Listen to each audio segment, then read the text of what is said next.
లక్షల మంది సేవకులు పడతారు, లక్షల మంది యవనస్తులు వేస్తారు. అందులో ఒక కార్యం జరిగింది.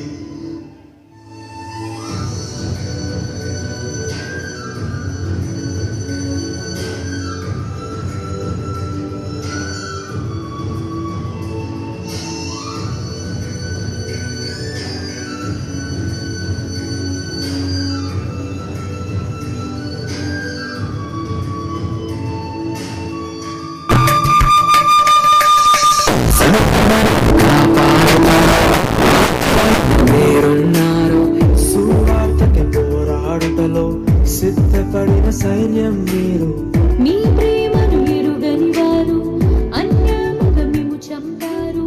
మీ త్యాగం మేము ఎన్నటికీ మరచిపోము. సేవకులారా,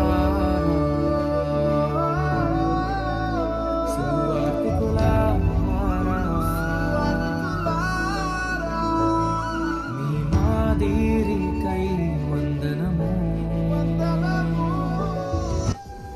మనిషిని హిందువుగా చూడద్దు, ముస్లింగా చూడద్దు, క్రైస్తవుడిగా చూడద్దు, బౌద్ధుడిగా చూడద్దు. మనిషిని మనిషిగా చూడద్దు. కష్టమా? చాలా కష్టం.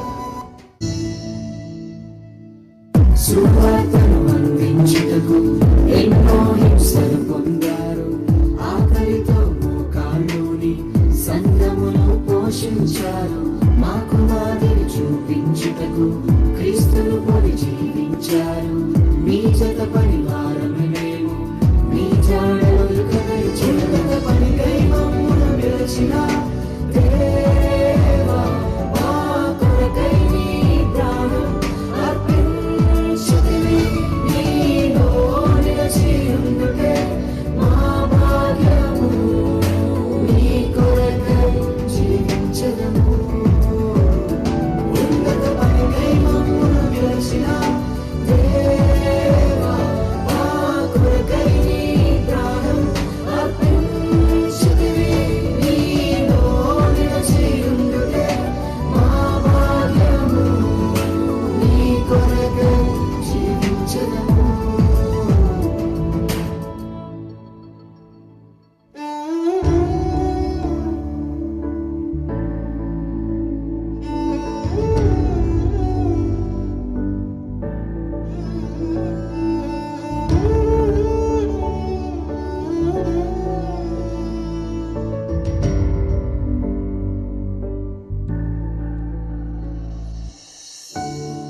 నిజమే కదా, మన దైవ సేవకులు మన కొరకు ఎంతో పాటుపడుతున్నారు.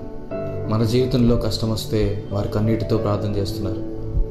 మన జీవితంలో బాధలు ఎదురైతే వారు మనల్ని ఓదారుస్తున్నారు. అటువంటి దైవ సేవకుల గురించి ఒక నెగిటివ్ న్యూస్ వస్తే అది నిజమో అబద్ధమో తెలియకుండా వారిని నిందించడం చాలా పెద్ద పాపం. హెబ్రీయులకు రాసిన పత్రిక 13వ అధ్యాయం 17వ వచనం ప్రకారంగా, మీ పైన నాయకులుగా ఉన్నవారు లెక్క అప్పచెప్పవలసిన వారి వలె మీ ఆత్మలను కాయుచున్నారు. వారు దుఃఖముతో ఆ పని చేసిన ఎడల మీకు నిష్ప్రయోజనము గనుక దుఃఖముతో కాక ఆనందముతో చేయనట్లుగా వారి మాట విని వారికి లోబడి ఉండుడి. ఇంకా ఎంతో గొప్ప సేవ చేసిన దైవజనులు ఎంతోమంది ఉన్నారు.